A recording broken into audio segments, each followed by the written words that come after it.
da Sociedade de Advogados. Artigo 15. Os advogados podem reunir-se em sociedade simples de prestação de serviços de advocacia ou constituir sociedade unipessoal de advocacia na forma disciplinada nesta lei e no regulamento geral. Parágrafo 1º. A sociedade de advogados e a sociedade unipessoal de advocacia adquirem personalidade jurídica com o registro aprovado de seus atos constitutivos no Conselho Seccional da OAB, em cuja base territorial tiver sede. Parágrafo 2º. Aplica-se à sociedade de advogados e à sociedade unipessoal de advocacia o Código de Ética e Disciplina no que couber. Parágrafo 3º. As procurações devem ser outorgadas individualmente aos advogados e indicar a sociedade de que façam parte. Parágrafo 4º. Nenhum advogado pode integrar mais de uma sociedade de advogados, constituir mais de uma sociedade unipessoal de advocacia ou integrar simultaneamente uma sociedade de advogados e uma sociedade unipessoal de advocacia, com sede ou filial na mesma área territorial do respectivo Conselho Seccional. Parágrafo 5º. O ato de constituição de filial deve ser averbado no registro da sociedade e arquivado no Conselho Seccional, onde se instalar, ficando os sócios, inclusive o titular da sociedade unipessoal de advocacia, obrigados à inscrição suplementar. Parágrafo 6º.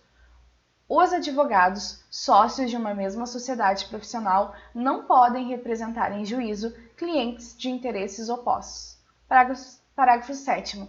A sociedade unipessoal de advocacia pode resultar da concentração por um advogado das cotas de uma sociedade de advogados, independentemente das razões que motivaram tal concentração. Artigo 16. Não são admitidas a registro nem podem funcionar todas as espécies de sociedade de advogados que apresentem forma ou características de sociedade empresária, que adotem denominação de fantasia, que realizem atividades estranhas à advocacia, que incluam como sócio ou titular de sociedade unipessoal de advocacia, pessoa não inscrita como advogado ou totalmente proibida de advogar. Parágrafo 1º. A razão social deve ter obrigatoriamente o nome de pelo menos um advogado responsável pela sociedade, podendo permanecer o do sócio falecido, desde que prevista tal possibilidade no ato constitutivo. Parágrafo 2º. O licenciamento do sócio para exercer atividade incompatível com a advocacia em caráter temporário deve ser averbado no registro da sociedade, não alterando sua constituição. Parágrafo 3º. É proibido o registro nos cartórios de registro civil de pessoas jurídicas e nas juntas comerciais de sociedade que inclua, entre outras finalidades, a atividade de advocacia. Parágrafo 4º. A denominação da sociedade unipessoal de advocacia deve ser obrigatoriamente formada pelo nome de seu titular, completo ou parcial, com a expressão sociedade individual de advocacia. Artigo 17. A lei da sociedade, o sócio e o titular da sociedade individual de advocacia respondem subsidiária e ilimitadamente pelos danos causados aos clientes por ação ou omissão no exercício da advocacia, sem prejuízo da responsabilidade disciplinar em que possam incorrer. Capítulo 5. Do advogado empregado. Artigo 18. A relação de emprego, na qualidade de advogado, não retira a isenção técnica nem reduz a independência profissional inerentes à advocacia.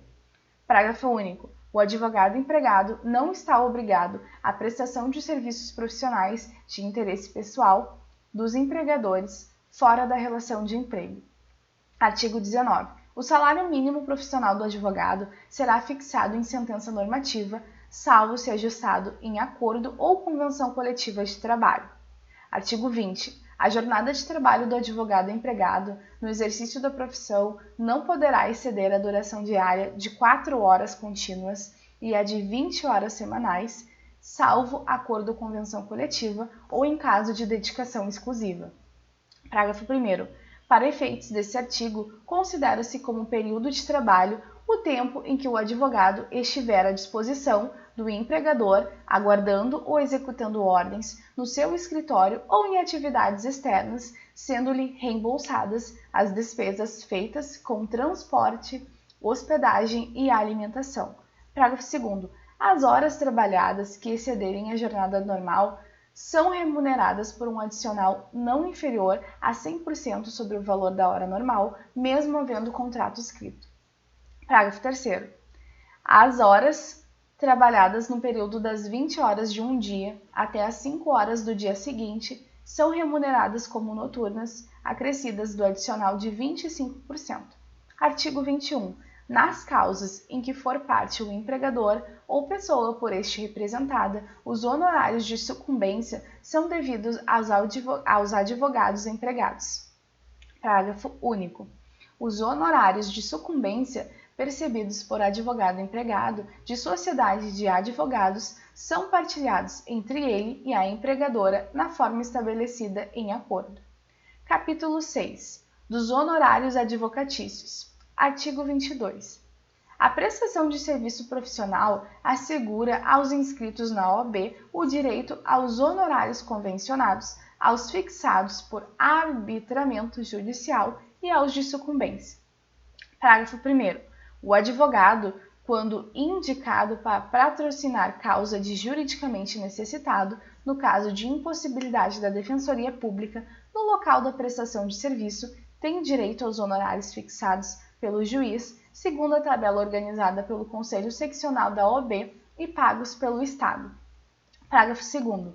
Na falta de estipulação ou de acordo, os honorários são fixados por arbitramento judicial em remuneração compatível com o trabalho e o valor econômico da questão, não podendo ser inferiores aos estabelecidos na tabela organizada pelo Conselho Seccional da OAB. Parágrafo 3º. Salvo estipulação em contrária, 1/3 dos honorários é devido no início do serviço, outro terço até a decisão de primeira instância e o restante no final. Parágrafo 4º. Se o advogado fizer juntar aos autos o seu contrato de honorários antes de expedir-se o mandado de levantamento ou precatório, o juiz deve determinar que lhe sejam pagos diretamente por dedução da quantia a ser recebida pelo constituinte, salvo se este provar que já os pagou. Parágrafo 5º. O disposto nesse artigo não se aplica quando se tratar de mandato outorgado por advogado para defesa em processo oriundo de ato ou omissão praticada no exercício da profissão. Parágrafo 6º.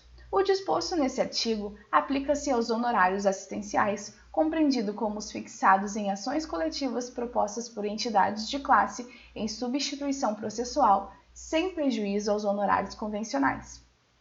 Parágrafo 7º. Os honorários convencionados com entidades de classe para atuação em substituição processual poderão prever a faculdade de indicar os beneficiários que, ao optarem por adquirir os direitos, assumirão as obrigações decorrentes do contrato originário a partir do momento em que este foi celebrado, sem a necessidade de mais formalidades. Artigo 23. Os honorários incluídos na condenação por arbitramento ou sucumbência pertencem ao advogado, tendo este direito autônomo para executar a sentença nesta parte, podendo requerer que o precatório, quando necessário, seja expedido em seu favor. Artigo 24. A decisão judicial que fixar ou arbitrar honorários e o contrato escrito que os estipular são títulos executivos e constituem crédito privilegiado na falência, concordata, concurso de credores, insolvência civil e liquidação extrajudicial. Parágrafo 1º. A execução dos honorários pode ser promovida nos mesmos autos da ação em que tenha atuado o advogado, se assim lhe convier. Parágrafo 2º. Na hipótese de falecimento ou incapacidade civil do advogado, os honorários de sucumbência proporcionais ao trabalho realizado são recebidos por seus sucessores ou representantes legais. Parágrafo 4º. O acordo feito pelo cliente do advogado e a parte contrária salva que a essência do profissional não lhe prejudique os honorários, quer os convencionados, quer os concedidos por sentença. Artigo 25. prescrevem em 5 anos a ação de cobrança de honorários de advogado, contado o prazo, inciso 1º, do vencimento do contrato, se houver, inciso 2, do trânsito e julgado da decisão que os fixar, inciso 3, da ultimação do serviço extrajudicial, inciso 4, da desistência ou transação, inciso 5, da renúncia ou revogação do mandato. Artigo 25-A. Prescreve em 5 anos a ação de prestação de contas pelas quantias recebidas pelo advogado de seu cliente ou de terceiros por conta dele. Artigo 34, inciso 21. Artigo 26. O advogado subestabelecido com reserva de poderes não pode cobrar honorários sem a intervenção daquele que lhe conferiu o subestabelecimento. Avante!